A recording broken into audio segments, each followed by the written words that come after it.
O vídeo já está aparecendo? Já. Então, eu vou passar o vídeo.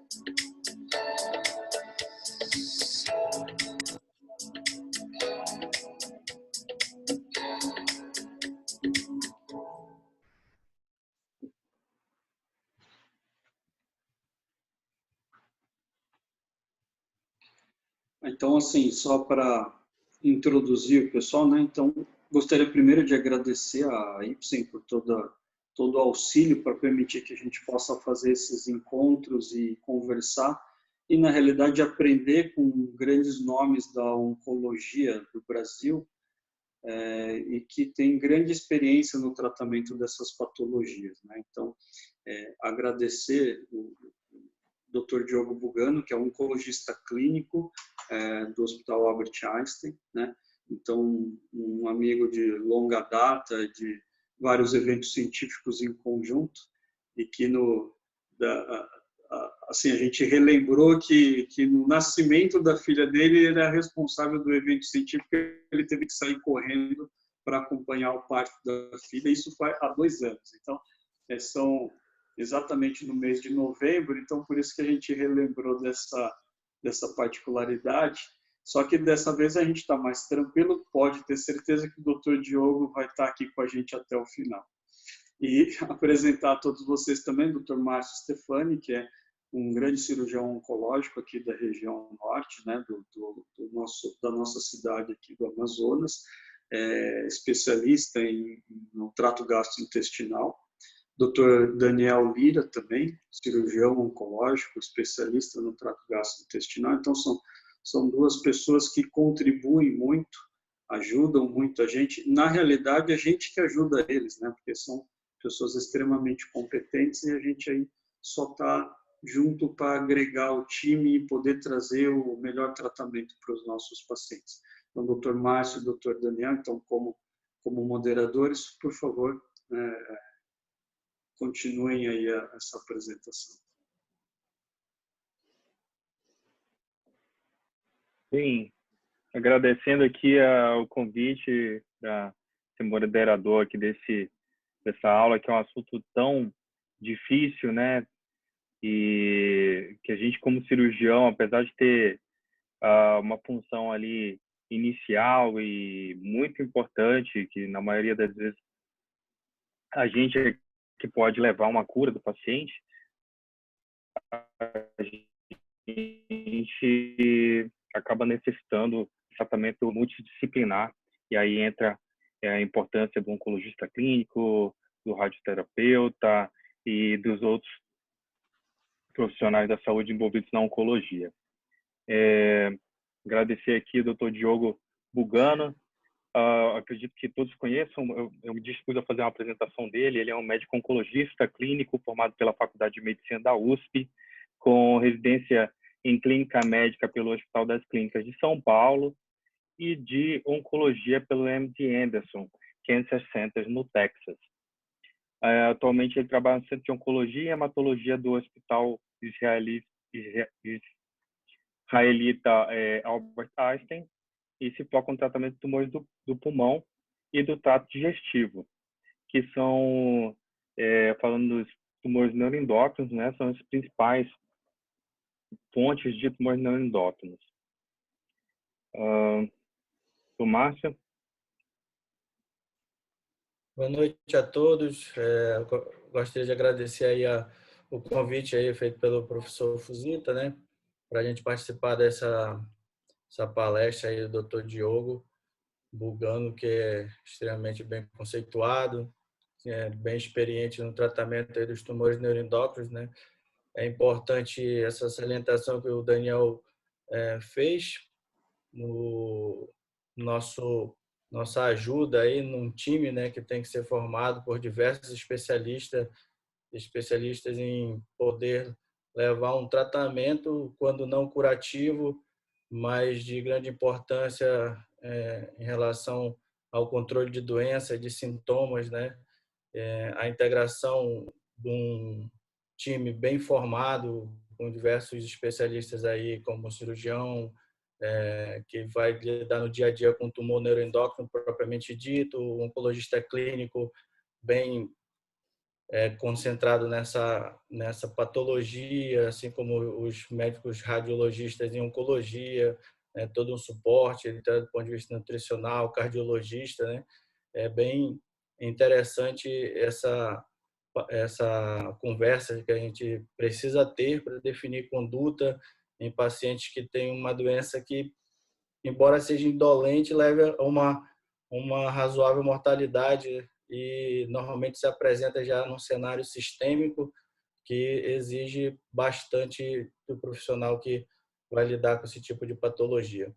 Então, espero que a gente tenha um bom proveito aí, né? Aproveitar a grande competência do Dr. Diogo e vamos tentar somar contribuir com algumas objeções aí.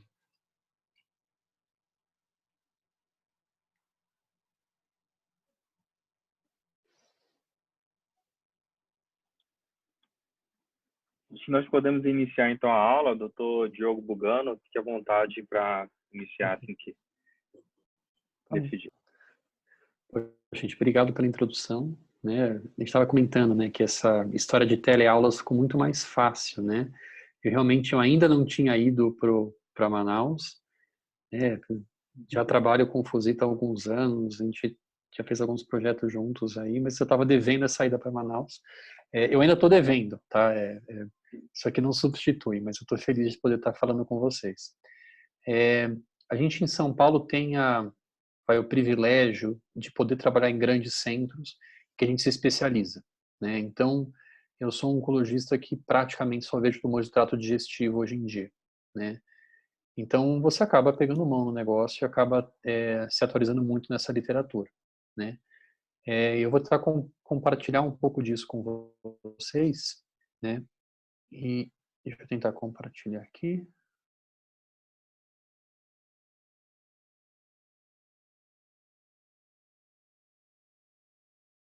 Prontinho. Tá. Essa é uma aula rápida, tem um mínimo de coisa teórica e tem alguns casos para a gente discutir, são casos reais meus.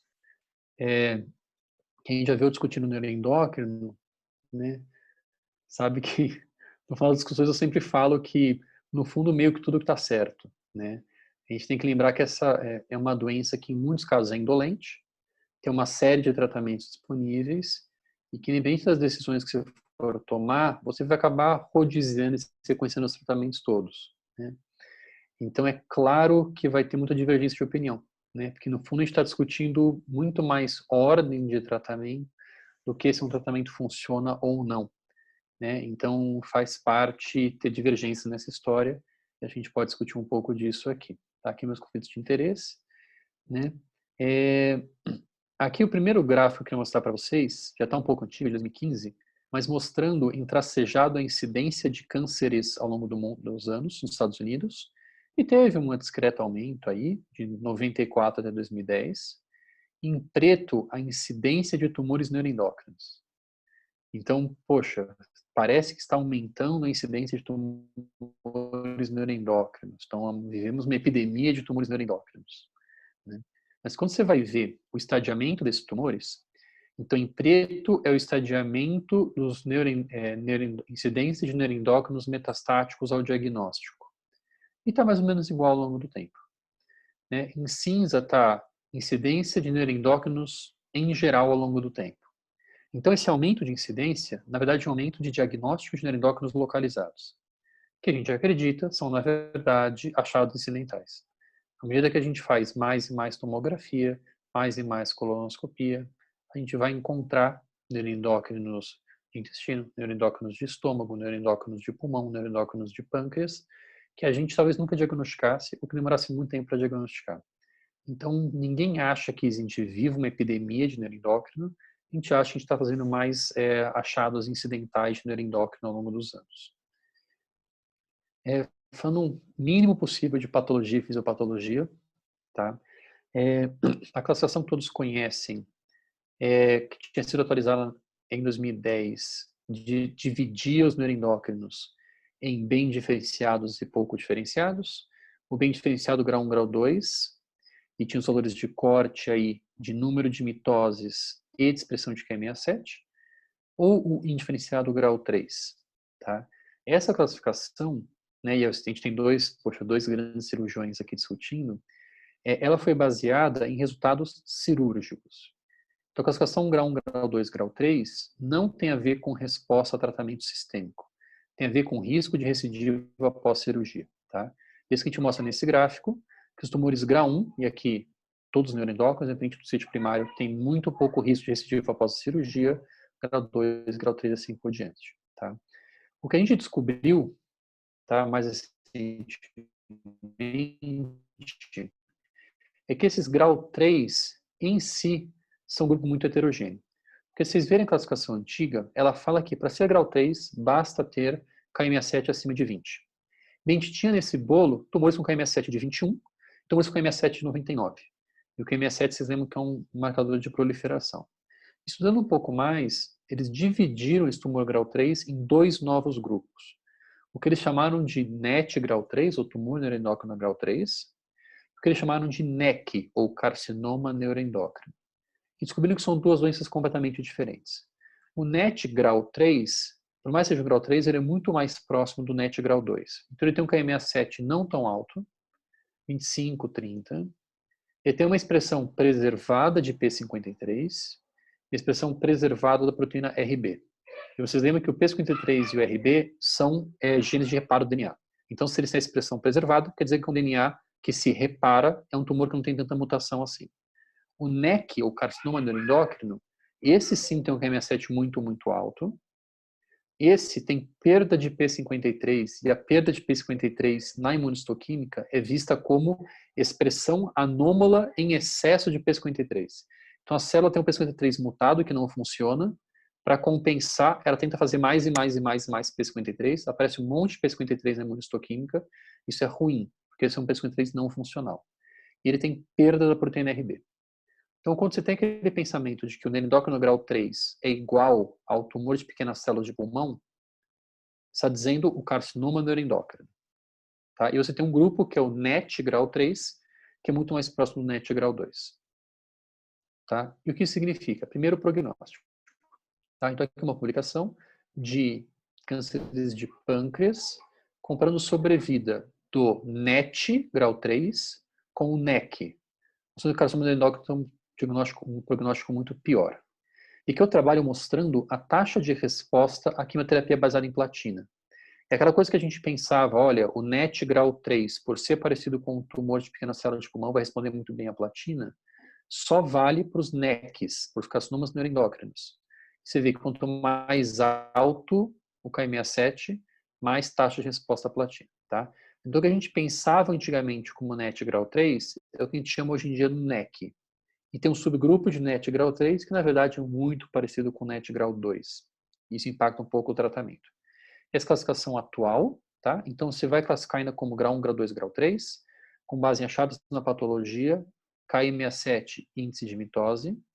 E tem uma nova classificação, que é o NEC grau 3, que daí inclui os tumores de pequenas células, e que tem, não basta o Ki67 e o índice mitótico para diferenciá-los. Vão ser características morfológicas, além disso daqui. Então, eu quero comentar, que sempre vem na discussão, eu sei que tem alguns endocrinologistas aqui na plateia, é a tal da síndrome carcinoide. Então, muitos desses tumores neuroendócrinos, eles não quer dizer que eles derivam de tecidos endócrinos, tá? Eles derivam de tecidos do epitélio mesmo, mas eles podem ter uma função endócrina de fazer pseudo-neurotransmissores, pseudo-hormônios. Tá? E um dos mais comuns, tá, é a própria serotonina. Então, muitos desses tumores fazem serotonina em excesso. Tá? Essa serotonina em excesso, numa situação normal, ela acaba sendo depurada pelo fígado e não acontece nada.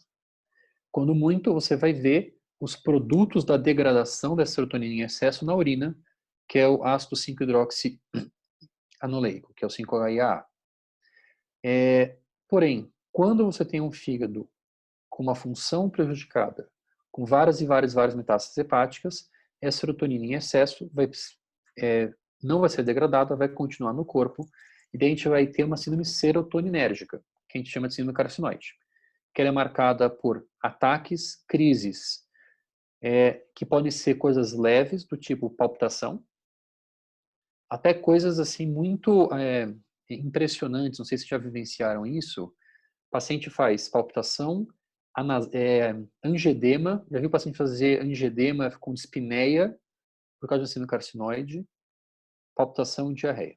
Tá? Então, síndrome carcinoide, em geral, só vai acontecer se você tiver um tumor com muito cometimento hepático, que você não consiga depurar aquela serotonina em excesso.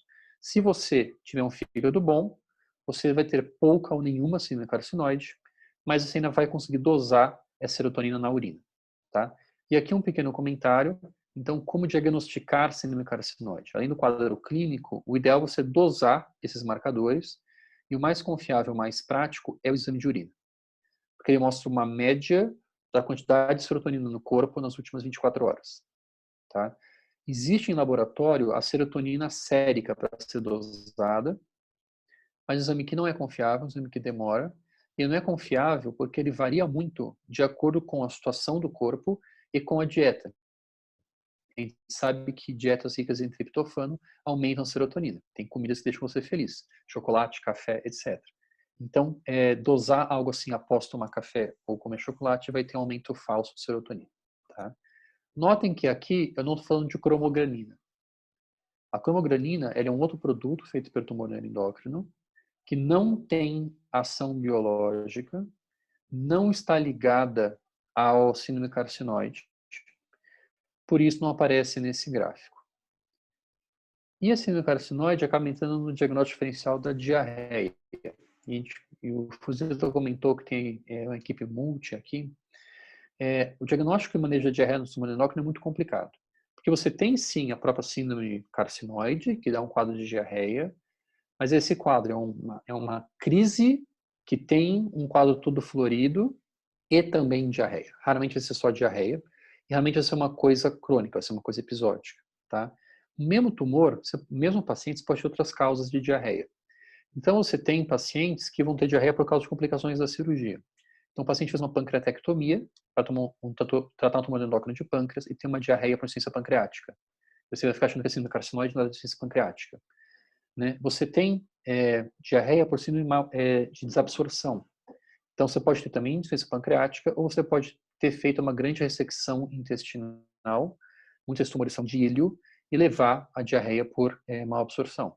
Você pode ter uma diarreia por excreção exacerbada de sais biliares. Então, você pode ter um paciente que fez uma colestectomia, e daí você tem muito sal biliar caindo na circulação, e você tem diarreia. Ou um paciente que fez uma GDP sem uma alça biliar, e você pode ter diarreia por conta disso. Então, tem 1000 causas de diarreia, e você tem o seu paciente que está muito bem, obrigado, e começa a ter diarreia.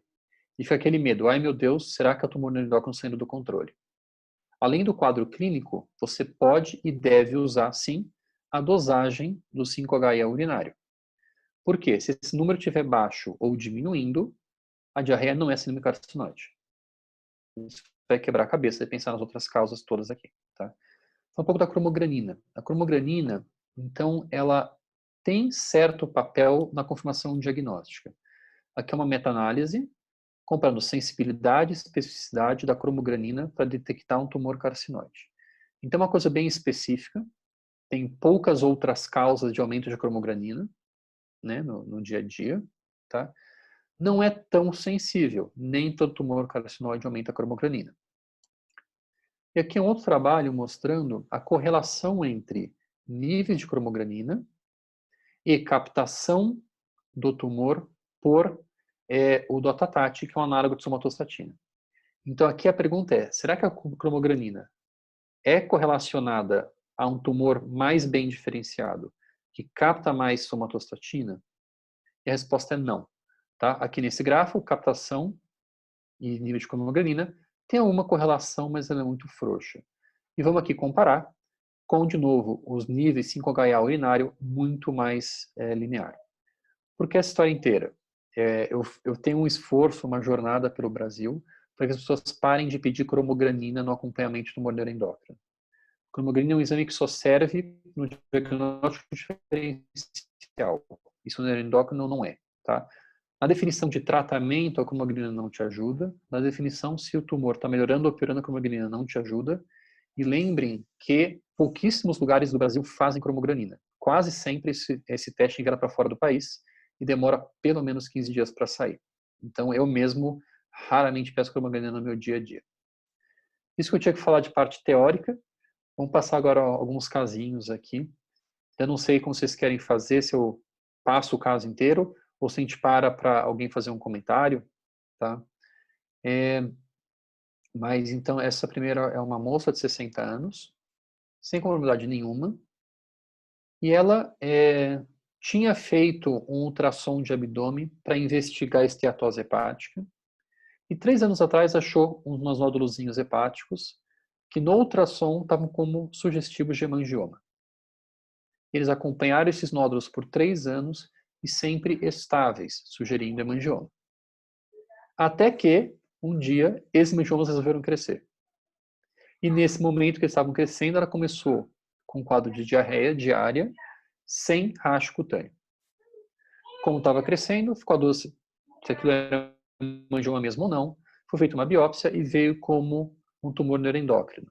Tá? Então, aqui, um tumor neuroendócrino com padrão de trato digestivo, CD2 positivo, sinaptofisina positiva, sinaptofisina é um marcador imunistoquímico de neuroendócrino, cromogranina positiva e um KMS7 de 10%. Vocês vão lembrar que vai como um tumor neuroendócrino grau 2 aqui. Tá? E ela tinha, veja só, cromogranina sérica normal e o 5HA urinário normal também. Pô, Diogo, você não falou que esse foi um exame maravilhoso para diagnosticar esse tumor? Você vê que nos dois, nesse caso, os dois foram negativos. E fica a dúvida, poxa vida, se ela tinha só lesões hepáticas pequenas, se ela tinha o exame urinário normal, será que a diarreia dela era semicarcinoide mesmo? Ainda mais que ela não tinha rastro cutâneo, ou será que era outra coisa? Essa era a ressonância dela. Então, aqueles que eram 3 nódulos pequenos, agora eram vários nódulos bilaterais no fígado. Tá? E aqui era o PET galho dela. O PET galho é o exame mais sensível para detectar o tumor neuroendócrino bem diferenciado. Tá? Eu sei que ele não é disponível em todos os lugares. Né? Na maioria dos lugares, a alternativa segue sendo o Octreoscan. O PET galho ele é muito mais sensível do que o Octreoscan. Então, você tem tumores que são negativos no Octreoscan, mas positivos no PET galho. Tá? E o PET galho, vocês estão vendo que tem uma definição anatômica muito melhor também. Né? E aqui, então, ficou claro várias lesões hepáticas e um primário no ilho. E agora as coisas fazem mais sentido. Esse primário no ilho provavelmente estava causando uma diarreia desabsortiva nela, não ligada à semicarcinoide, e várias lesões hepáticas, algumas maiores, algumas bem pequenininhas, captando bastante no galho, sugerindo que é um tumor bem diferenciado e que, de certa forma, está de acordo com o que a gente viu na história dela, que ela estava há 3 anos com a doença estável antes de começar a progredir. Então, eu ficaria chocado se viesse um tumor indiferenciado grau 3 nesse caso. Tá? E aqui é a primeira pergunta que eu queria fazer. Tá? Então, neuroendócrino grau 2, metastático para fígado, irressecável, lesões bilaterais. O primário está no delgado, tem uma diarreia que não está muito clara se é carcinoide ou não. Tá? O que vocês recomendam fazer? Né? Só observar. É um tumor indolente que já tem há vários anos. Começar análogo de somatostatina. Começar análogo de somatostatina associado a uma droga-alvo, no caso everolimus. Ou começar análogo de somatostatina e programar cirurgia de tudo, que nesse caso seria operar o primário e listá-la para transplante hepático. Não sei se já que a gente tem 2 cirurgiões de moderadores, vocês fariam cirurgia, pelo menos para o primário, para esse paciente? Então aí, doutor Diego, Márcio falando. Eu gostaria de saber se na tomografia, se o senhor fez uma tomografia ou ressonância, eu não sei qual dos dois, ou juntou os dois, né, para avaliar também lesão hepática. Normalmente, um caso assim que ainda não tinha um diagnóstico inicial, provavelmente passou por essas situações da tomografia de abdômen ou ressonância, né, ou ambos, inclusive. Nessa situação, que poderia realmente a diarreia dela ser por um quadro de oclusão intestinal de ilho terminal, né? E ficaria realmente em dúvida, mas com esses achados aí do ácido 5-idolacético negativo na urina, falaria bem pouco provável ela ter uma síndrome carcinoide associada.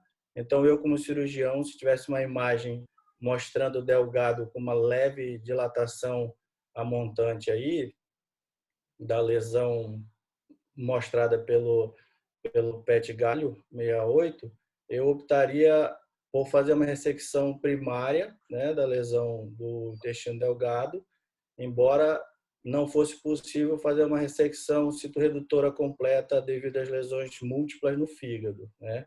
Talvez até pensasse em realizar alguma radioablação, umas lesões mais favoráveis para fazer uma radioablação no fígado e a ressecção do primário do ilho terminal ali. Poxa, perfeito. E a gente não combinou, tá, Ressal? Então, realmente, a gente, com essa discussão toda, a gente entendeu que a diarreia dela era uma questão anatômica do ilho dela, não funcional do tumor, né? Então, passou pelo nosso plano terapêutico operar o primário, não é uma cirurgia tecnicamente simples. Esse era um tumor que ele era visível na tomografia, né? Aquela situação que a tomografia fala, é algo, espessamento inespecífico no delgado. Mas você junta o quadro todo e o PET galho captando lá, é óbvio que esse espessamento inespecífico era o tumor. Conseguiram achar esse tumor com laparoscopia. Às vezes não dá, né? Só na pinça, às vezes precisa ser uma cirurgia aberta para ter uma palpação mesmo do delgado, mas conseguiram. E ela realmente tem lesões irressecáveis no fígado, né? Então você tem que discutir o que fazer. E aqui eu vou lembrar um pouco para vocês os dados que a gente tem de análogo de somatostatina. Acho que o primeiro publicado é o PROMID. Então, o PROMID foi um estudo que pegava tumores neuroendócrinos primários do intestino, não incluía pâncreas, que eram irressecáveis, para não entrar na discussão de metastasectomia. Esses tumores tinham que ser grau 1, grau 2, bem diferenciados. Nem todos eram sintomáticos, só 40% tinham síndrome carcinoide.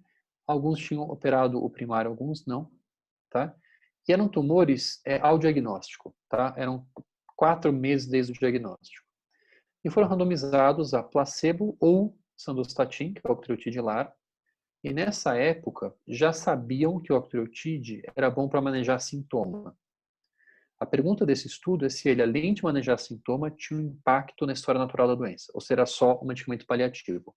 Esse foi o que eles queriam responder com o PROMID, um estudo pequeno de 42 pacientes em cada braço.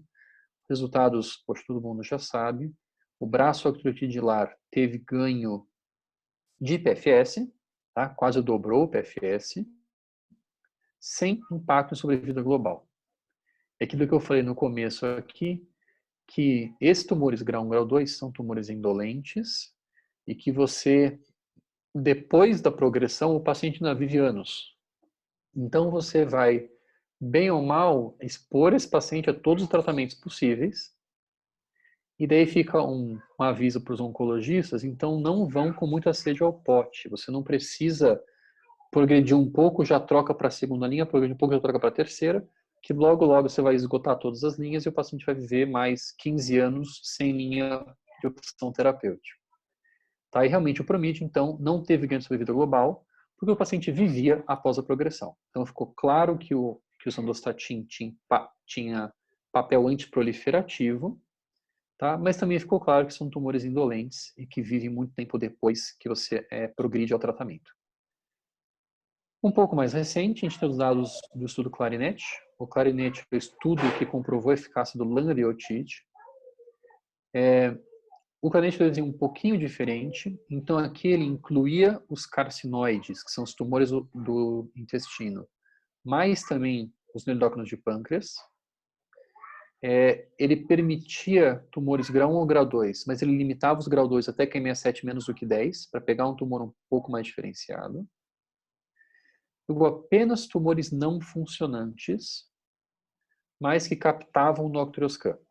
Então a ideia aqui era pegar um tumor que de fato tinha o alvo, tinha o receptor de somatostatina, e você vai usar um análogo de somatostatina contra esse receptor. Então você tentar usar o octreoscan para selecionar o paciente.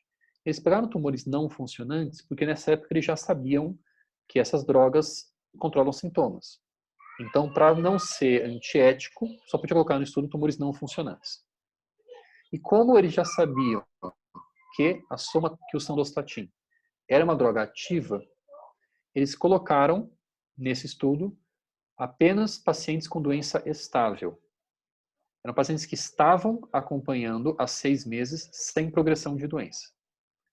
Por quê? Porque eles queriam fazer um braço placebo e se pegasse um tumor sintomático, ou um tumor que estivesse progredindo, seria antiético fazer placebo, já que você já tinha os dados do sandostatin. Os pacientes foram randomizados à dose habitual do Laneotide, que é 120 mg uma vez por mês, ou placebo. E você teve, de novo, aqui, ganho de PFS. Na época da população original, você tinha, então, uma mediana de sobrevida no Laneotídeo não atingida, mas um ganho claro em PFS com hazard ratio de 0,47. Tá? Voltando aqui para o nosso caso. Então, como eu falei, ela operou o primário, foram imagens negativas, confirmou um NET grau 2, tinha 3 de 8 implantes comprometidos, já foi bem lisa. Né? E a gente discutiu próximos passos para ela. E aqui, poxa, eu já mostrei o que aconteceu. Tá? Se a gente voltar para as imagens, é um paciente que tinha um monte de lesão hepática. Muito pouco sintomático, é verdade, e progredindo. Né? Porque ela estava acompanhando e estava progredindo. Então, a opção que a gente tem alguns guidelines de observar esse paciente, a gente não tinha mais, porque ela estava progredindo. Então, a observação já tinha acontecido, ela progrediu. Né? Então, o tratamento padrão seria o análogo de somatostatina. A discussão de sandostatin ou laneotide, a gente pode conversar um pouco. A gente tem favorecido o laneotide no nosso serviço pela praticidade, tá? É uma injeção subcutânea versus o sandostatin que é intramuscular. Os pacientes todos preferem. Tá? A eficácia, vocês viram que é muito parecida. Né? Então, eu teria como opção usar apenas a análogo de somatostatina para ela. Só que essa paciente estava ultra ansiosa e um tratamento como análogo que teria doença estável sem resposta, ela não aceitou. Né? Isso é uma coisa que eu sempre faço quando eu vou apresentar o tratamento para o paciente. Eu falo, olha, esse tratamento vai segurar as coisas como estão, não vão melhorar. Tá? Não espere que ela melhore. Tá? E daí com isso ela não gostou da ideia e falou, doutor, não tem algo que eu possa fazer para ter uma resposta de fato? E daí entra a questão de outras alternativas que a gente tem.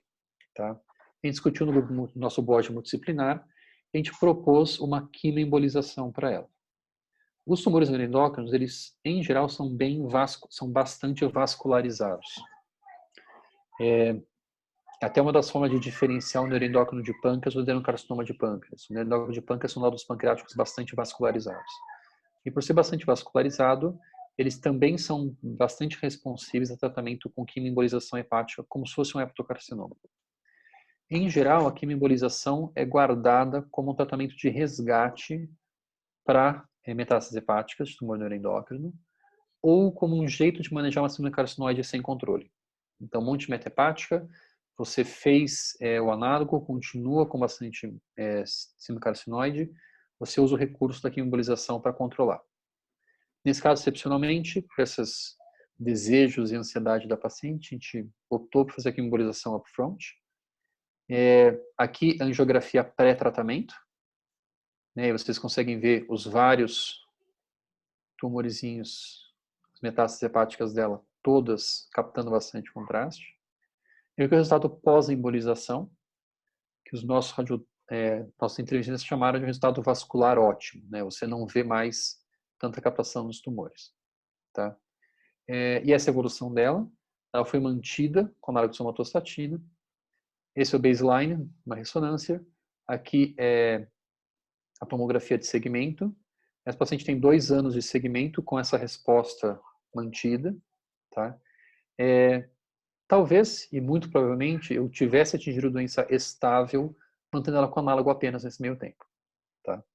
Mas aproveitei o caso para discutir que a quimioembolização é um recurso para esses pacientes. Né? E uma curiosidade, sempre que saiu o laudo dessa tomografia, o radiologista laudava como lesões previamente abladas com sinal de resposta. Então teve tanta resposta que realmente necrosou e fez uma cavidade como se tivesse feito uma ablação, por mais que tenha sido só uma quimioembolização. Então foi uma coisa bastante curiosa. Tá? Oi. Que é o Dr. Daniel falando.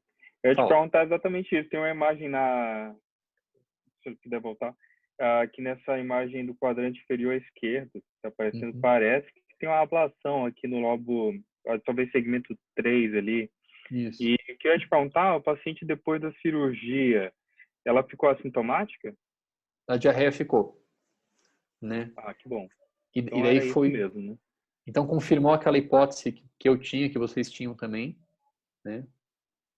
É poxa, importante relembrar aquela questão que o senhor pôs, doutor Diogo, que esses achados na laparoscopia, né, não é recomendável realizar uma cirurgia para tumor neuroendócrino de delgado, né, por via laparoscópica, minimamente invasiva, seja laparoscópica ou robótica, devido a essa peculiaridade da dificuldade na palpação, né?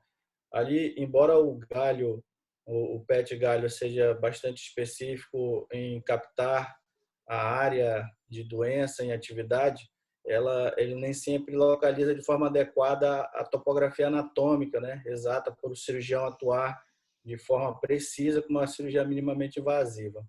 Então, a gente inclusive pode fazer uma incisão pequena, né, transumbilical, e palpar o delgado o máximo possível, ou se ele todo possível, dependendo da anatomia do paciente, palpando manualmente, porque pode encontrar outras lesões, inclusive que não estejam aí determinadas pelo exame de captação pelo galho, né?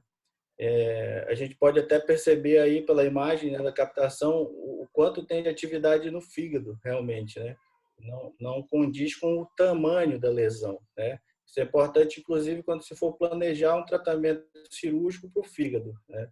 Não se basear na captação do galho, achando que a gente vai deixar 5% de fígado aí incompatível, né?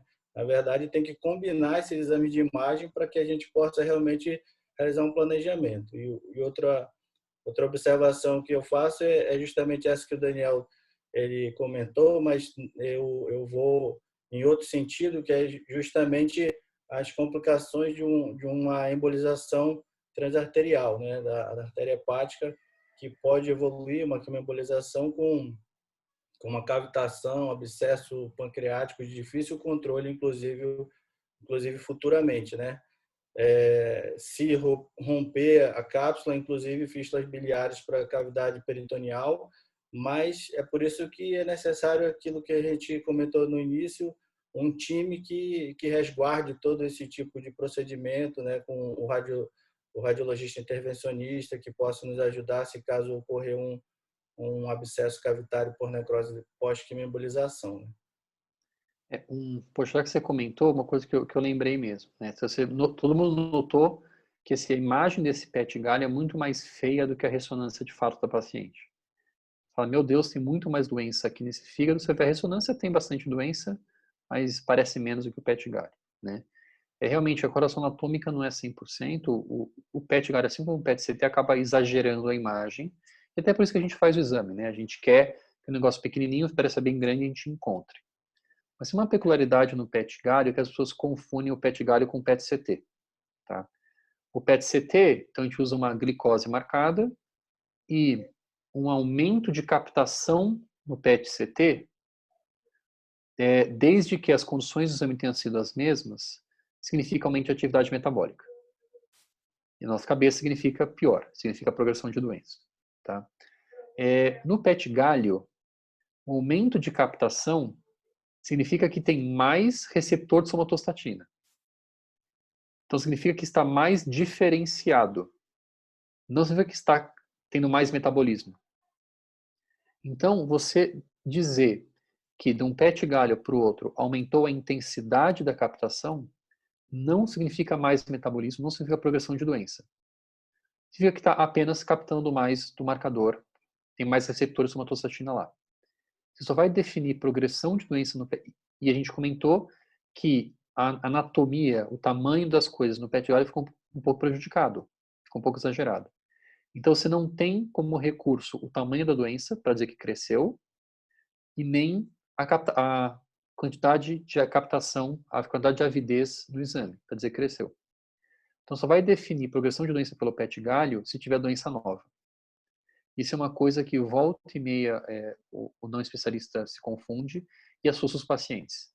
Então, eu tinha 6 lesões hepáticas, fiz o tratamento com análise de somatostatina, continuo com as mesmas 6 e tenho uma captação maior no PET galho, tá? Na mesma, tá? Mas isso volta e meia aparece essa dúvida. Né? O último comentário desse caso, depois a gente passa para o outro.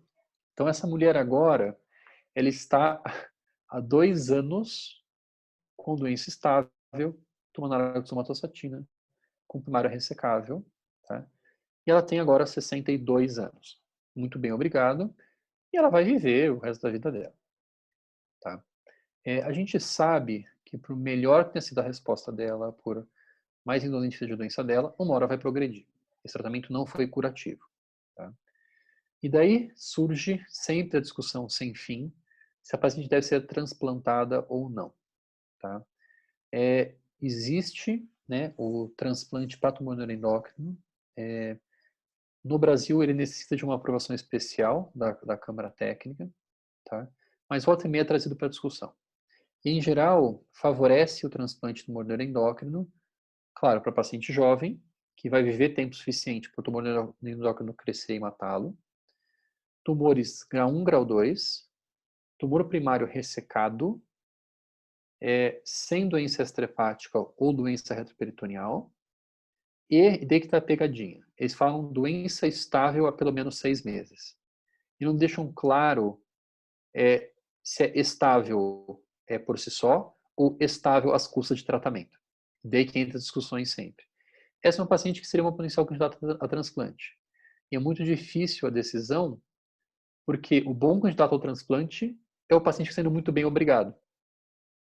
E sempre fica essa briga entre os transplantadores, os oncologistas e os cirurgiões de fígado. Tá? Aqui são dados da UNOS. UNOS é o banco de dados de transplante dos Estados Unidos, comparando sobrevida de transplante hepático de fígado, de hepatocarcinoma, em preto, e de NET metastático para fígado, em azul, respeitando essas regrinhas. E vê que é muito parecido. Então, se você libera fígados da lista de transplante para o hepatocarcinoma, você deveria liberar também para o neuroendócrino nessa situação. Se quiserem, a gente pode discutir um pouco mais isso daqui para frente, que é sempre briga dos nossos boards multiprofissionais. Passando para o segundo caso, uma senhora de 61 anos, em 2010, teve um achado incidental de uma lesão na cauda do pâncreas. É aquilo que eu falei, o grosso desses tumores não são incidentalomas. Como é uma lesão na cauda, uma cirurgia tecnicamente mais simples. Na época, ela não tinha 61 anos. Né? Na época, ela tinha 55. Receio de ser uma neoplasia, seja neuroendócrino, seja adenocarcinoma, seja mais ou menos simples, feita uma pancreateca caudal. Tá? O cirurgião na época acabou precisando fazer uma esplenema linfadenema, então não foi uma cirurgia tão simples assim. E o APV é um tumor neuroendócrino de 3,2 centímetros, com invasão da cápsula, porém com margens negativas, um linfonodo comprometido e um KM67 menor do que 3. Então era o NET, grau 1, indicado de pâncreas, tá? localmente avançado, vamos dizer assim, completamente ressecado. Não tem nenhum dado de adjuvância para NET, tá? Por mais que esse caso nos preocupe, tinha linfonodo positivo. Ela foi acompanhada e 5 anos depois, 2015, ela foi ter progressão de doença. Aqui tem algumas imagens-chave. Tinha umas pequenas metástases hepáticas. No PET galho a gente via algumas lesões a mais, e aquela história de que o galho é mais sensível, né? Então a gente vê aquelas mesmas duas da toma, mas tinha outras lesões, todas aqui no galho, e uma lesãozinha óssea.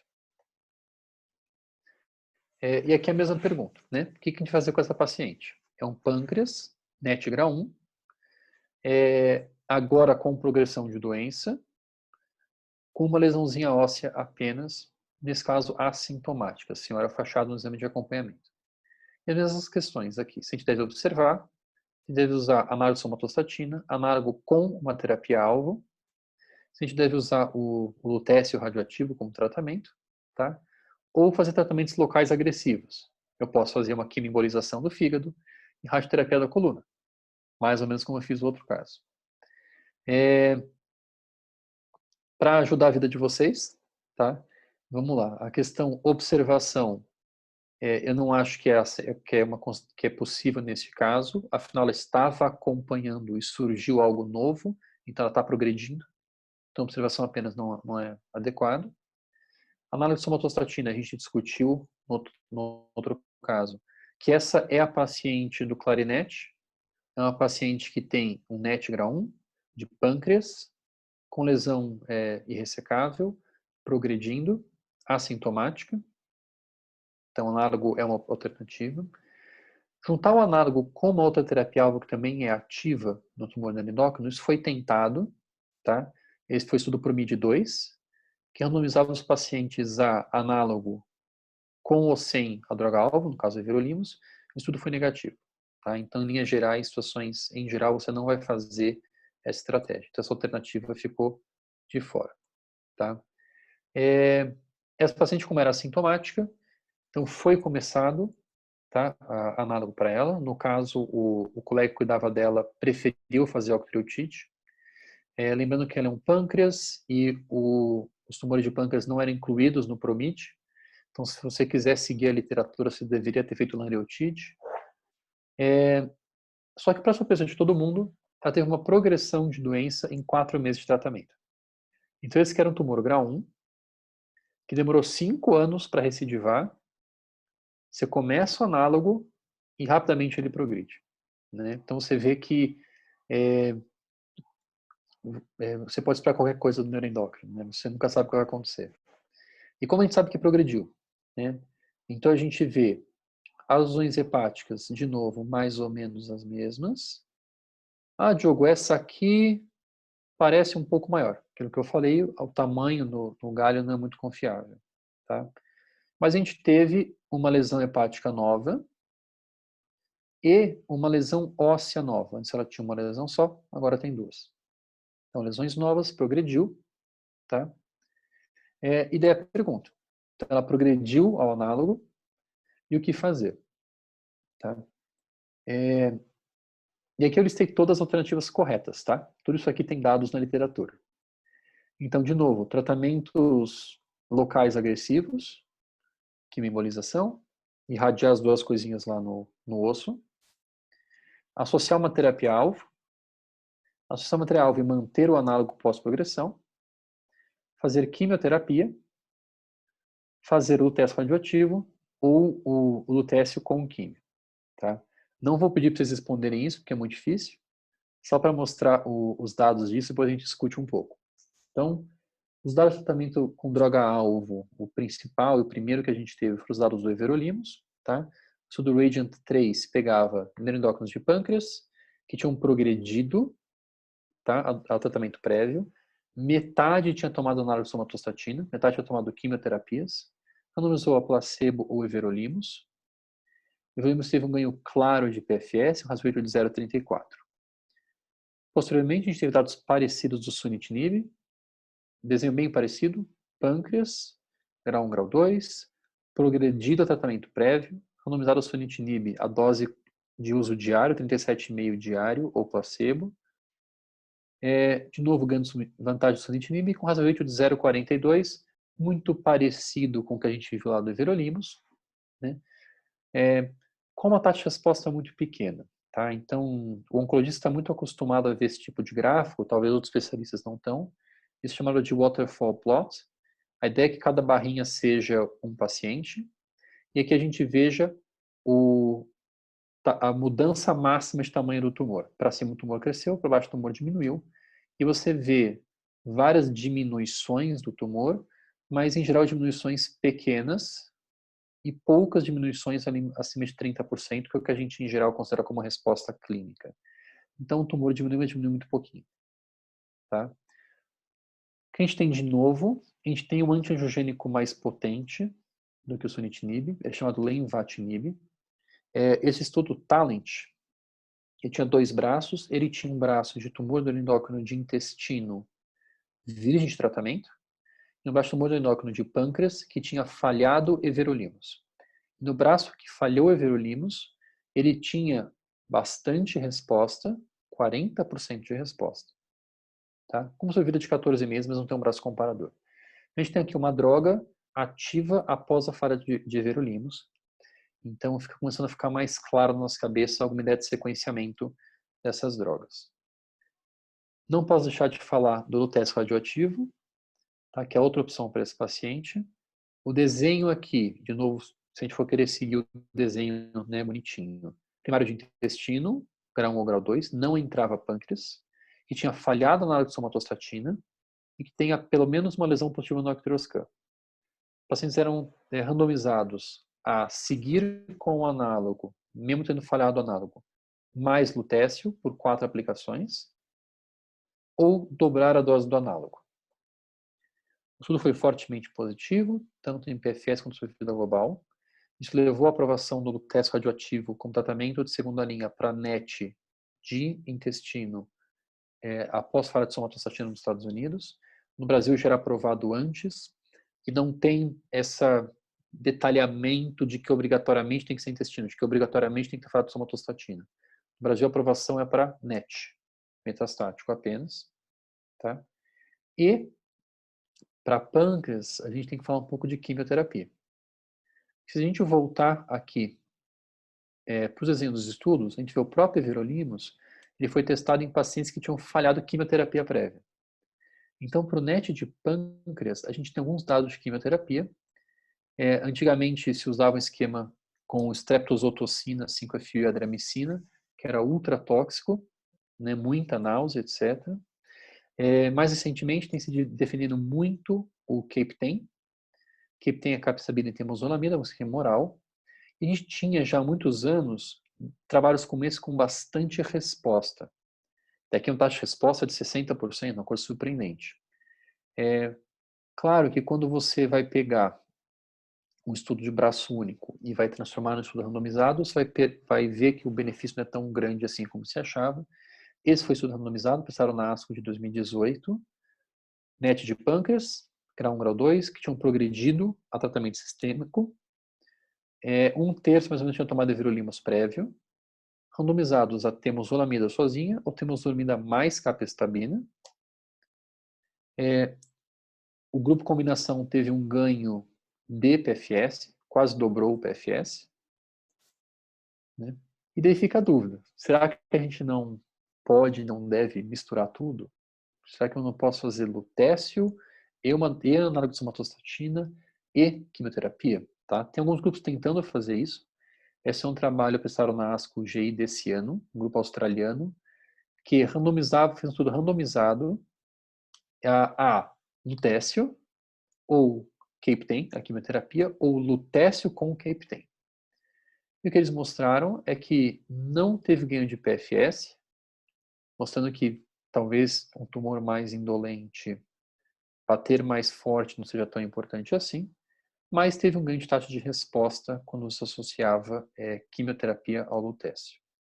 Tá? Então, o que raios eu faço? Todas essas alternativas são corretas.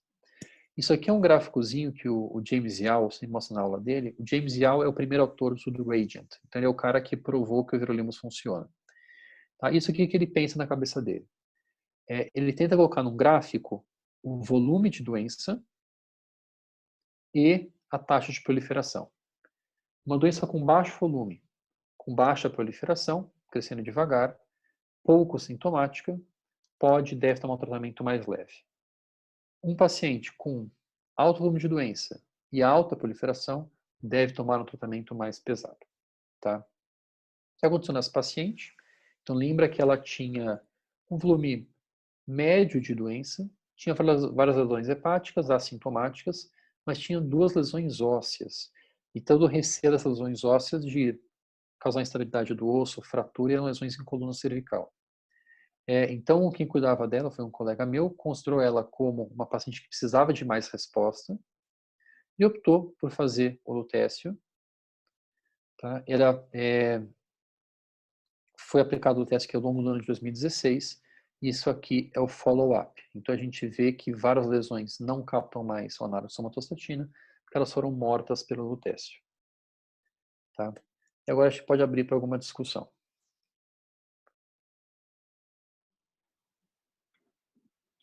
Muito legal o caso também, doutor Diogo.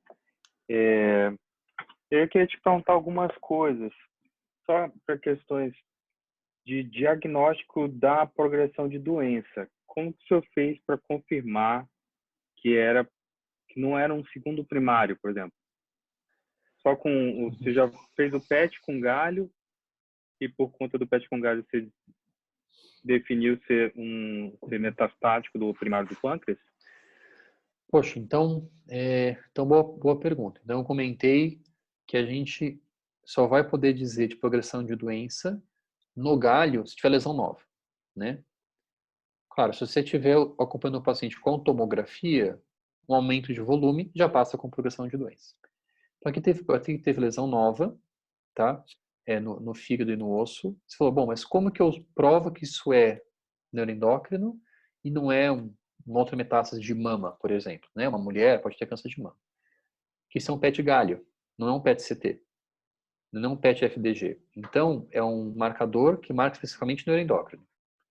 Então, eu fico tranquilo de dizer que essa bolinha aqui é uma metástase de neuroendócrino, não uma metástase de um outro tumor primário.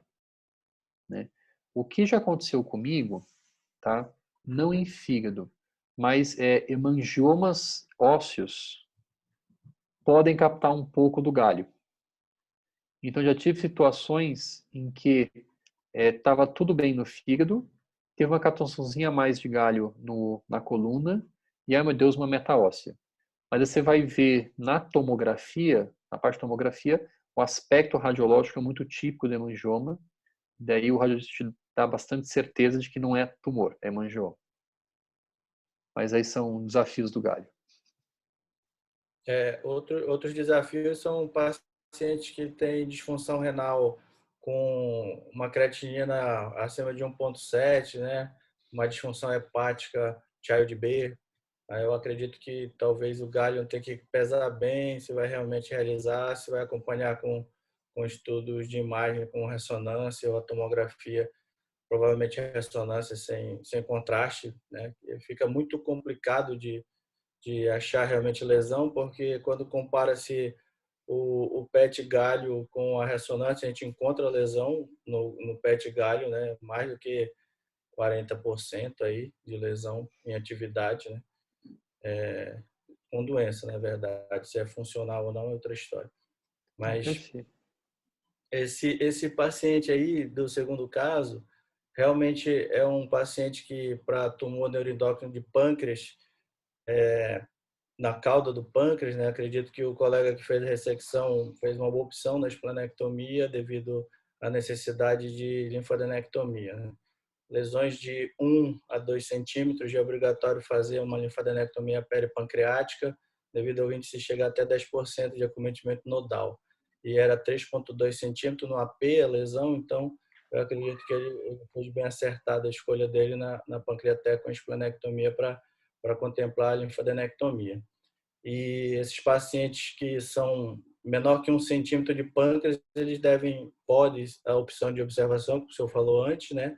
Entre 1 e 2 é necessário um acompanhamento mais de perto. Aí eu lhe pergunto como fazer aí na sua prática, como o senhor faz na sua prática, esse acompanhamento pós-ressecção, o guidelines, eles recomendam que a gente faça entre 6 e 12 meses por no mínimo 10 anos esse acompanhamento, né? Eu não sei como o senhor utiliza aí, se vai propor o PET Gallium a cada 12 meses ou espera mais do que 2 anos, né? Porque o índice de doença com recaída no fígado vai a mais de 10 a 20%, né? Tem alguns trabalhos que falam até em 29 a 30% de recaída para essas lesões maiores que 2 centímetros no pâncreas, né? Poxa, vários pontos legais e até para eu não esquecer, eu estou falando muito do PET galho, mas o PET galho tem suas limitações, né? Primeiro, é um exame caro, né? Não dá para você ficar querendo fazer galho, galho, galho, galho, galho sempre, né? Tem a questão de que você perde um pouco a definição anatômica, de caso você está progredindo ou não. E tem a questão de que esses tumores, especialmente os neuroendócrinos de pâncreas, na evolução deles ao longo do tempo, eles vão ficando mais e mais indiferenciados. Então, imagina que o Ki67 vai aumentando, aumentando, aumentando, aumentando, eles vão crescendo cada vez mais rápido e vão, consequentemente, captando cada vez menos no galho, ficando mais indiferenciados. Então, você pega um tumor muito indiferenciado, você pode ter nenhuma captação no galho e achar que não tem nada. Na verdade, tem um monte de doença, né? E só queria falar isso para não esquecer desse comentário. Sobre acompanhamento, é sempre aquela angústia, porque os guidelines todos recomendam tipos de acompanhamento que são baseados em nada. São baseados na opinião de quem criou o guideline. E sempre que a gente faz estudos randomizados de acompanhamento, sempre parece que menos acompanhamento é igual a mais acompanhamento, né? Eu acho que no neuroendócrino é a mesma situação. Como são tumores indolentes, por mais que tenha uma taxa grande de recidiva, fazer mais ou menos acompanhamento provavelmente faz pouca diferença, né? Acho que o importante é não perder o paciente. Mesmo assim, acho que a gente, oncologista, e o paciente oncológico se sente muito mal, muito órfão de não estar sendo acompanhado, né? Então, eu tenho feito imagem a cada 6 meses mesmo, né? Para sempre, talvez, né? E não tem muita regra de quando você joga um PET galho aí na mistura, né? Faz então, intercala uma vez por ano tomografia, uma vez por ano PET galho, ou faz só tomografia e o exame urinário, e se começar a ter um pouco de aumento, faz o galho, né? Eu acho que a gente não deve ficar recomendando o PET galho no acompanhamento. Uhum. É um exame caro, um exame pouco disponível, e provavelmente não faz muita diferença você diagnosticar uma lesão de 0,5 centímetro no galho ou daqui a 6 meses uma lesão de 1 centímetro na tomografia, né? Então, acho que a tomografia está de bom tamanho, né?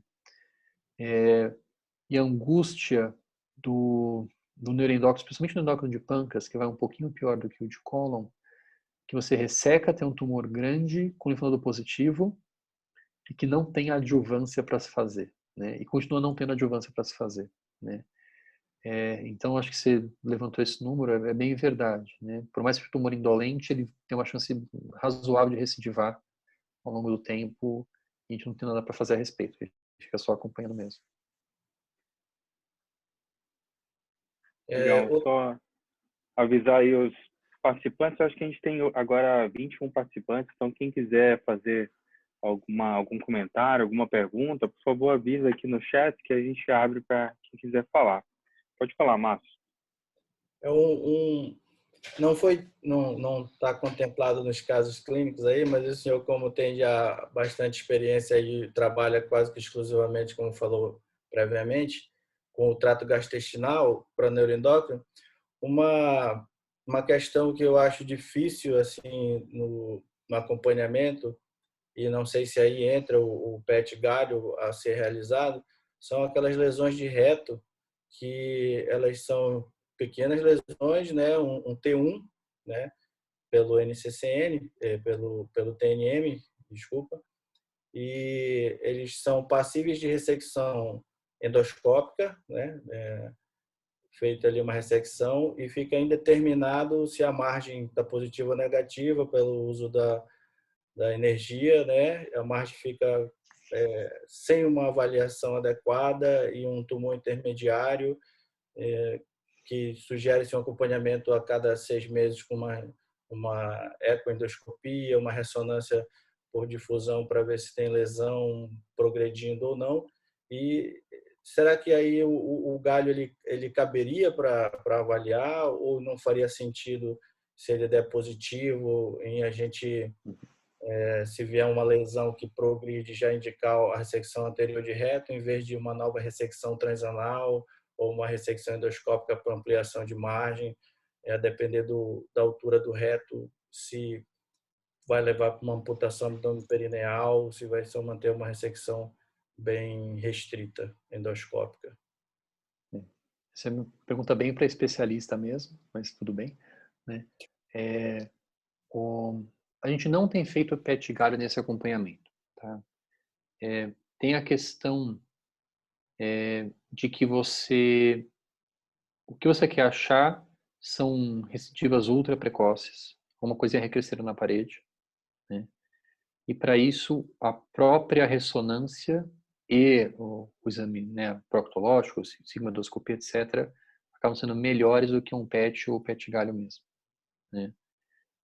Então, por coisa muito, muito, muito pequenininha assim, ainda mais na pelve, a ressonância acaba sendo mais confiável. O que acontece muito, lembra que o PET galho, ele não captura a imagem do PET e da tomografia ao mesmo tempo. Ele captura totalmente separados e sobrepõe as imagens. Então é muito comum, nessas lesões pequenininhas, você não ter sobreposição da captação onde está a lesão. Então você vê lá na imagem uma bolinha aqui e uma captaçãozinha um pouquinho do lado. Nessa situação que você quer, então é muito comum seria possível você ver uma captação óssea, uma captação na pub, sei lá, né? E meu Deus, o que é, o que não é. Então acaba sendo um acompanhamento muito parecido com as ressecções endoscópicas de adenocarcinoma mesmo. Entendi. Ô Diogo, só aproveitando também, tem um pessoal da radioterapia acompanhando a gente aí. Então, assim, para levantar a questão, né? Porque, obviamente, pela diversidade de tratamento à disposição que a gente acaba escolhendo o melhor tratamento de acordo com o que a gente tem à disposição, né? Então, tá dentro de um grande centro, tem a possibilidade de fazer lutécio, está dentro de um serviço que tem a radiologia intervencionista. Por exemplo, eu trabalho dentro de uma clínica que, infelizmente, a gente tem a dificuldade de procedimentos que demanda essa parte da rede hospitalar, mas assim, a gente tem facilidade de radiocirurgia, né? Então, assim, só para também ver se os colegas da radioterapia podem estar discutindo, mas você vê alguma diferença, por exemplo, do tratamento em termos de uma radiocirurgia ou de uma ablação, ou de um tratamento mais assim, tratamento direcionado com lutécio, assim. Então, qual que você abordaria, se você veria alguma diferença, se também para você é tudo na dependência do que tem à disposição na sua mão? Poxa, a gente tem acho que um problema oposto no nosso dia a dia, que a gente tem acesso a todos os tratamentos, a gente tem todos os recursos, né? E de como sequenciá-los, como escolher entre eles, né? O lutécio, especialmente, tem um limitante que você tem uma dose máxima de lutécio que você pode tomar na vida, né? Ele acaba sendo mielotóxico e nefrotóxico, porque o lutécio é excretado pelo rim, né? Então, no mundo ideal, você não deve tomar mais que 4 doses de lutécio na vida. Então, você pega um paciente que tem 50, 60 anos de idade e pensa fazer lutécio hoje e sabe que que o lutécio não vai curá-lo, né? E você lá para frente não vai poder fazer lutécio de novo, tá? Tem algumas vezes que você até considera, alguns anos depois, fazer uma reexposição com 2 ciclos de lutécio. Então fica sempre essa dúvida: será que eu já devo puxar o gatilho do lutécio agora, que é um gatilho que eu nunca mais vou poder usar, né? Ou se eu tento controlar as coisas de outras formas, né? E eu, pessoalmente, eu gosto bastante de outros tratamentos locais, como você falou, tá? Um exemplo real que eu tive de uma segunda opinião mês passado. Um PNET, tumor de pâncreas, que ao diagnóstico tinha uma lesão única no fígado. Ressecou o primário, ablou a lesão no fígado. Foi acompanhando com análise de somatostatina, daí progrediu com 2 lesões hepáticas e uma meta óssea. Falhou a análise de somatostatina e tinha 2 bolinhas menos de 1 centímetro no fígado e uma meta óssea pequenininha. Tá? O colega que cuidava dela trabalhava numa clínica, não tinha acesso a nada, nem radioterapia, e propôs o que ela tinha à mão, que falou, tratamento sistêmico com everolimus. Está dentro do possível, né? Tá certo, uma indicação. Mas vou dar everolimus para tratar 2 pontinhos no fígado e 1 pontinho no osso. Né? Então fica meio estranho. Então daí, eu propus algo como você tem feito aí. Bom, vamos ablar as 2 lesões no fígado, irradiar o osso e ver o que acontece. Né? Tá assintomático. Entrou a discussão, fazer isso ou o lutécio, já que a gente tem o lutécio também. Né? Dentro dessa discussão né, se eu fizer agora o lutécio, nunca mais vou fazer. Né? Então, acabei favorecendo o tratamento local.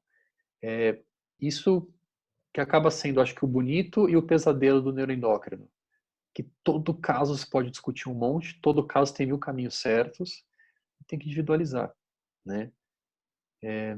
Eu acho que esse aqui do exemplo que eu mostrei, fica um pouco mais difícil você definir tratamento local.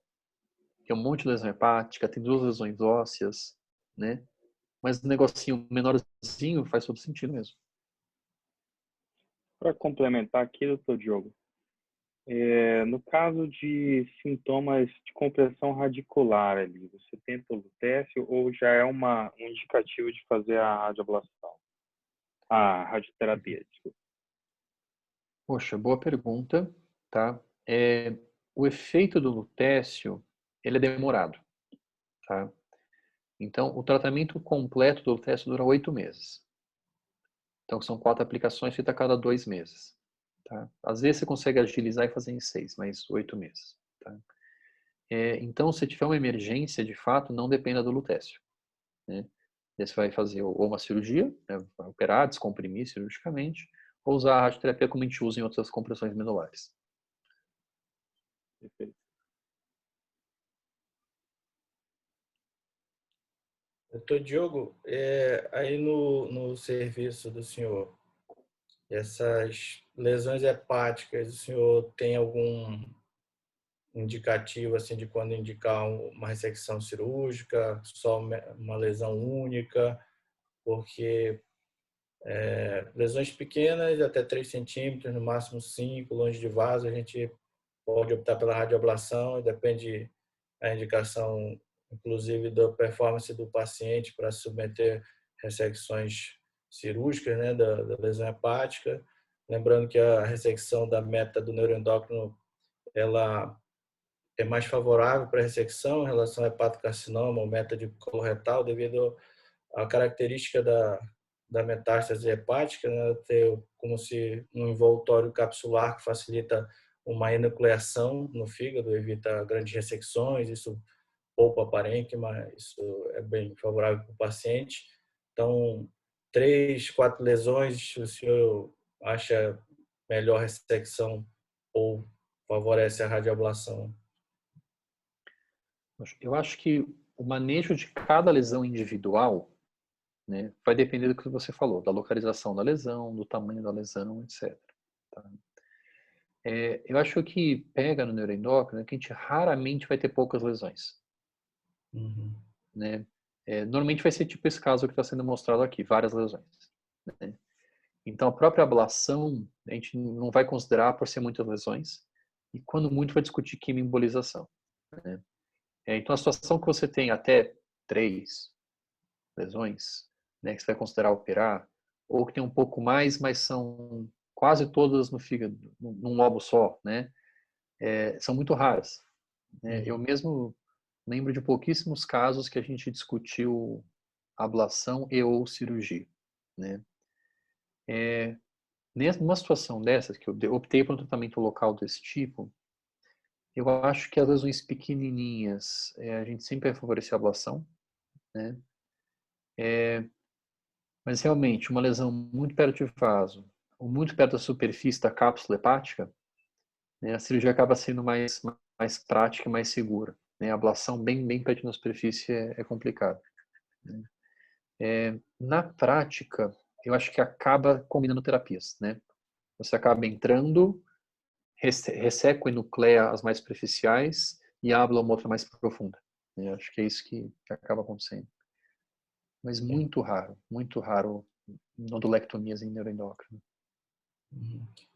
Eu tive assistindo mais palestras do grupo de pesquisa em tumor neuroendócrino de Chicago e outras do LACNet, e lá eles falam a respeito de cirurgias citoredutoras no tumor neuroendócrino, com o máximo de ressecções de lesões peritoneais, inclusive, né? Principalmente para tumor de delgado, que é o que mais cresceu e o que hoje em dia gera bastante discussões aí. E eu tenho um caso, inclusive, de difícil controle de uma síndrome carcinoide que tem bastante lesão. Eu operei ela com risco de uma crise carcinoide, inclusive no ato cirúrgico, mas ela estava obstruída, né? Era uma lesão de ilho terminal, precisava ressecção porque ela estava com uma obstrução franca, né? Distensão abdominal, sonda nasogástrica com conteúdo entérico. Então a gente optou pela ressecção cirúrgica e ela tem feito análogo da somatostatina para controle da síndrome carcinoide, não está evoluindo satisfatoriamente bem, tem bastante lesão hepática e tem uma lesão na parede anterior do reto, retrouterina, e algumas lesões do peritônio que eu até acredito que seriam ressecáveis. Na época que ela tem 2 anos já de cirurgia, eu não fiz as ressecções na época devido à obstrução intestinal, né? Optei por fazer anastomose primária, apesar do risco, mas aconteceu, evoluiu bem, mas não está tendo controle da doença. E aí eu fico me questionando. Aqui eu não tenho assim uma disponibilidade para fazer uma quimioembolização transarterial, e eu me questiono e de vez em quando eu cutuco a oncologista clínica se ela não deixa eu fazer um procedimento cirúrgico em fazer uma citorredução o melhor possível de peritônio, apesar de não conseguir provavelmente ressecar nem 50% de lesão hepática dessa paciente, né?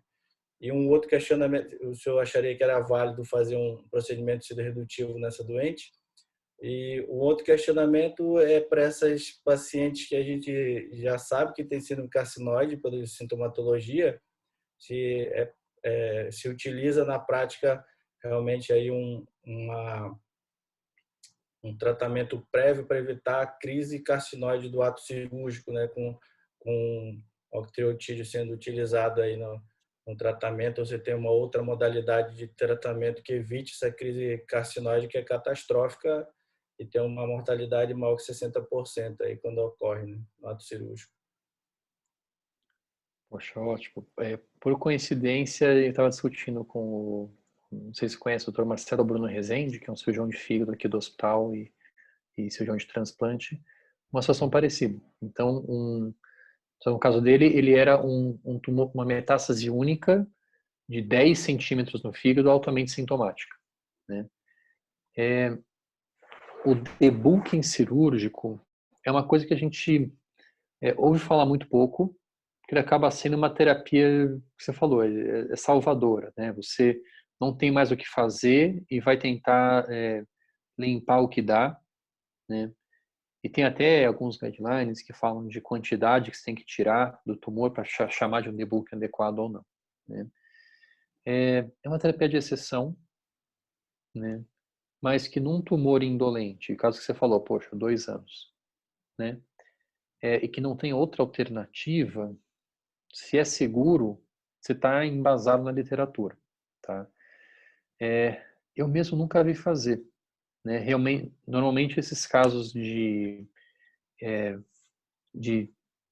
um grande volume de doença, que você precisa fazer um debulking para controlar a doença, né, a gente acaba controlando bem com a quimioembolização. Né? E às vezes até quimioembolizações seriadas, 2, 3, para conseguir cobrir tudo. Né? Mas conceitualmente, um debulking cirúrgico, se julgando seguro, estaria embasado, estaria justificado, Ainda mais com o argumento que já se passaram 2 anos, a paciente está aí ainda. Não é uma paciente que está com tumor francamente piorando, etc. Mas é uma coisa bem, bem fora do comum mesmo. Né? E do manejo perioperatório, né? Então, o recomendado é fazer com análise somatostatina de curta duração, né? O octreotide mesmo. Você pode fazer, o recomendado é você fazer subcutâneo, pré-operatório e endovenoso no intraop. E daí repetindo doses endovenosas conforme a necessidade. Né? Que é uma coisa que você tem que se preparar para fazer uma cirurgia de debulking desse tipo. Né? Tem um guideline, que eu não lembro de cor isso, se não me engano, o próprio guideline do ENETS, que é o do Grupo Europeu Colaborativo de Tumor Neuroendócrino, que fala especificamente como fazer esse manejo perioperatório com o octreotide endovenoso. Né? Mas poxa, não sou nem cirurgião nem anestesista, então eu só sei que existe, eu não sei os detalhes do dia a dia. Obrigado aí pelas orientações.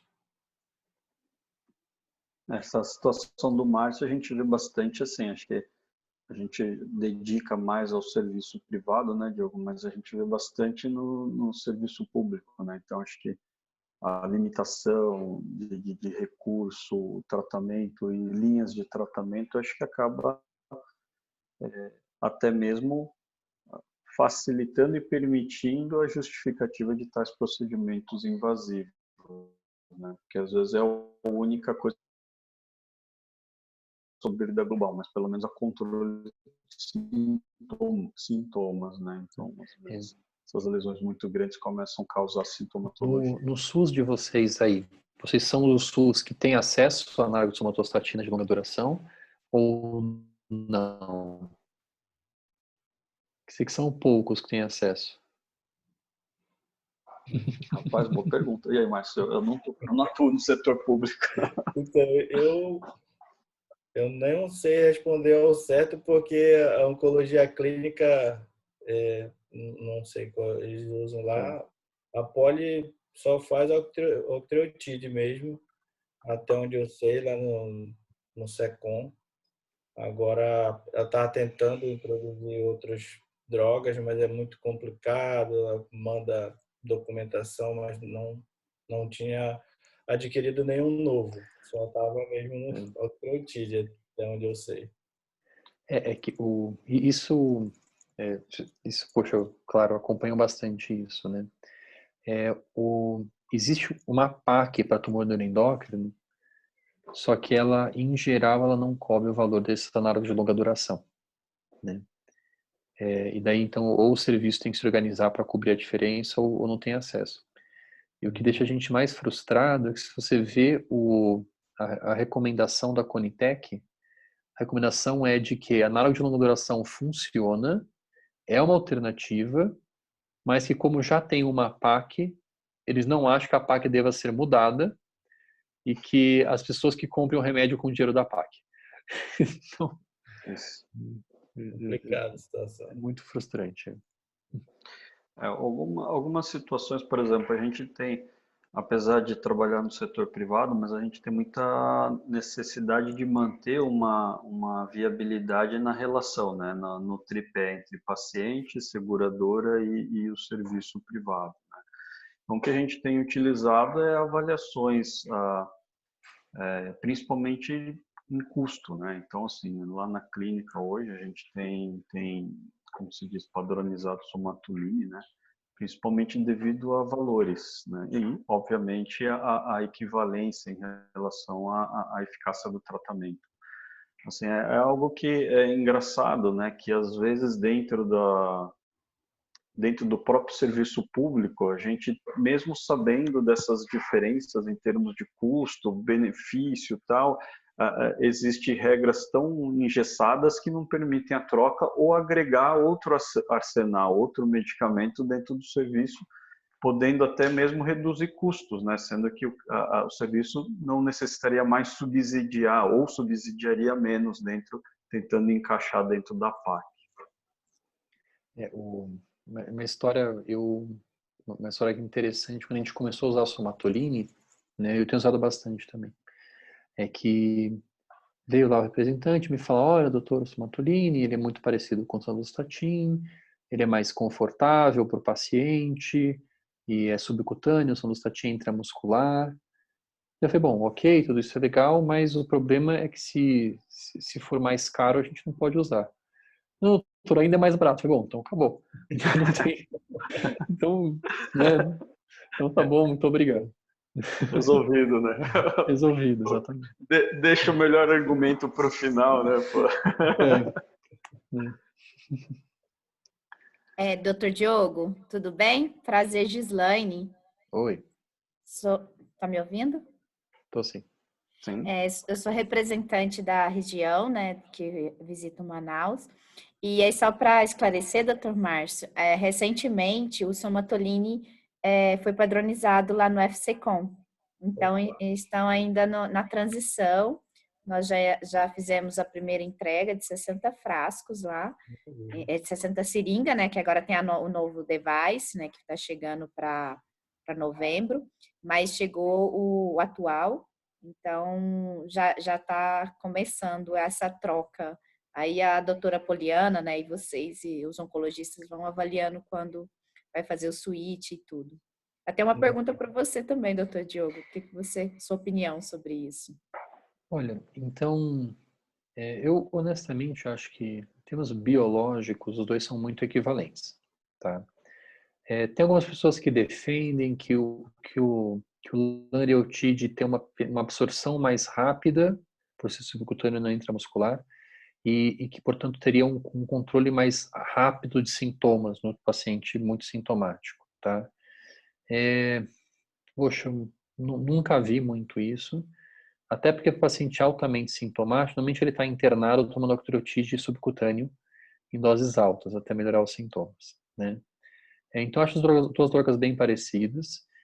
Volta e meia tem essas trocas de padronização por questões comerciais ou de disponibilidade, né? Então, tem uma pandemia, não consegui importar uma droga. E eu tenho alguns pacientes que migraram do Sandostatin para o Somatoline e vice-versa, tá?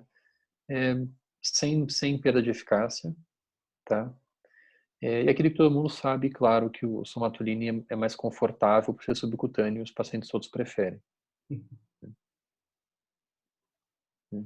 Mas tem uma agulha grande, eles se assustam também. Obrigada, doutor. Pessoal, eu sei que a conversa está super bacana e é legal quando a gente fica muito mais interessante quando a gente começa a aprender muito mais, né, do que a gente já tem um pouco de conhecimento. A gente gostaria de agradecer, né, a Gislaine, né, por permitir esse encontro, principalmente com o Dr. Diogo, que sempre é uma satisfação. Obviamente está devendo a visita aqui junto com toda a família para a gente poder dar uma passeada aqui por Manaus e conhecer as belezas, né?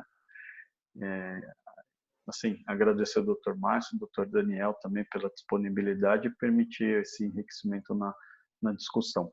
E agradecer a todos os ouvintes, os presentes, que a gente gostaria que vocês participassem mais com perguntas, né? Então, não sei, para deixar o Dr. Diogo para finalizar, se tem algum comentário, Dr. Márcio, Dr. Daniel, por favor. Só agradecer a participação de todos, doutor Diogo, excelente aula. Espero que a gente tenha a oportunidade de assistir outras aulas suas no futuro e fortalecer aí o convite para vir conhecer Manaus. Tem muita coisa boa aqui. Também gostaria de agradecer ao doutor Diogo aí pela excelente explanação, os casos que trouxe. Tumor neuroendócrino é isso, eu acho. Conversar e optar pela individualização do tratamento com o paciente o melhor possível para ele, né? Para ter melhor controle de doença, né? Nesse paciente com neuroendócrino, principalmente, a palavra-chave aí do nosso é cuidar deles, né? Levá-los cada vez mais longe, com menos sintomas e utilizando nossas armas que disponibilizar no serviço que a gente está. Então, muito obrigado, doutor Diogo, todos os presentes aí, doutor Fuzito, Daniel, Gislaine, aí, por nos dar essa oportunidade aí de aprender mais um pouco. Poxa, só queria então agradecer de novo, fiquei muito feliz, né?